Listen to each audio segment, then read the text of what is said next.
we have more party in the mutable houses by having the sun move into Virgo. So the sun leaves its domicile of Leo. It leaves the retrograde Mercury and joins Venus, which is at 21 degrees. This is the degree that Venus will be moving back to, but in Leo. Again, those numbers just always kind of pop out. We are in the final descent of kind of the day team before it moves into Libra, when the night will begin to take over, as Janessa said earlier. There's a square I just see there with Venus and Mars. I hadn't noticed that before that moment. That I guess it might happen a little bit later because it's not exact. Venus is at 21:30, Mars is at 21:48. But the moment that the sun moves into Virgo, there's a nice little tight square between Venus and Mars here. It's nice that the sun and Mercury have got that mutual reception going on as well, that they're working together, whatever they're cooking up. And again, that bearing in mind that so we've got 31 days of the sun in Virgo, but that ingress chart carries the energy. So that retrograde Mercury in Leo is sending that message, that mutual reception message through.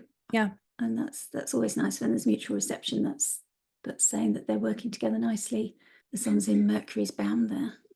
Something we also didn't bring up, like the entire time the sun is in Leo, it's in a whole sign house opposition to Pluto. And so just that dynamic of sun opposite Pluto the entire time does change, and it shifts because now they're not going to be kind of head to head. And so hopefully, to me, that will kind of cut a couple of tension strings so that things won't be as fraught. So I'm hoping that with the ingress of the sun into Virgo, it'll kind of bring some levity, maybe.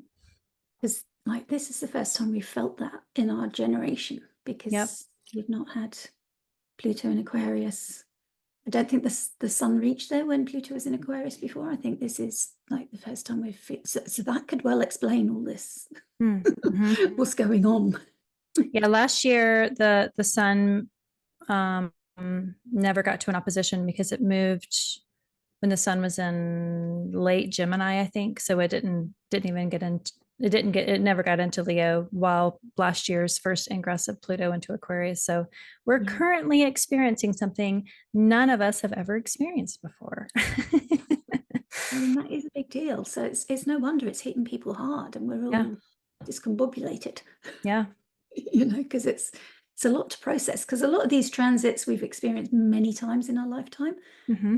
These squares and conjunctions, these planets have been moving through them, but this opposition is something new. Well, the whole of Pluto in Aquarius is something new. So every time. And some of us get Pluto squares to various fixed signs in our chart.